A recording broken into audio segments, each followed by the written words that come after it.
Hi guys! Another day, another vlog na naman nga ni. At magsasaing na nga po pala ako dyan sa mga oras na yan. Ako na nga po palang nagsaing dyan dahil nga po naglalaba si mama. Pagkatapos naman po ni mamang isa lang yung sinaing ay yung gulay naman po. Nagulay nga po pala kami ngayon dahil nga po maulan. Perfect na perfect nga po pala ito pang ulam ngayon. Ito nga po pala guys ang ganap nung hapon. Malakas na nga po pala dyan ang hangin at ulan. Dahil nga po may bagyo ngayon. Nakatakot nga po pala ngayon dahil nga po malakas ang bagyo. Thank you Lord dahil nga po ginabayan niyo po kami ngayong may bagyo.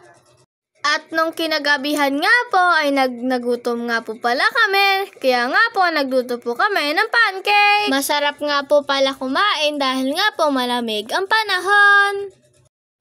Bali nilagyan nga po pala namin dyan ng itlog.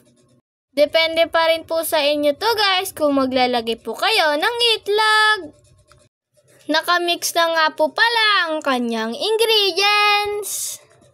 Kaya naman guys, kahit hindi nyo po siya lagyan ng itlog ay okay lang.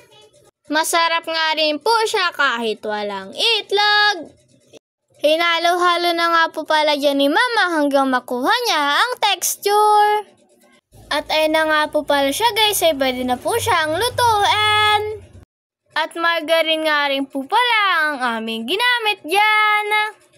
Masarap nga rin po pala gamitin ang margarine sa pancake. Dahil nga po nakakadagdag lasa nga po pala siya sa pancake. Tutunawin nga po pala muna namin ang margarine. At nung natunaw na nga po pala ang margarine sa kawali, at yung sunod nga po pala namin ay nilagay ay ang pancake. Bale, yung nabili nga po pala ni mamang pancake ay 1 kilo na po ito. At marami na nga rin po pala kayo ditong magagawa sa 1 kilo. At binaliktad na nga po pala dyan ni mama ang pancake sa mga oras na yan.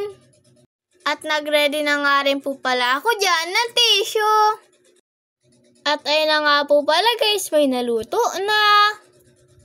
At ayun na nga po pala guys, ay panibagong salang na naman po.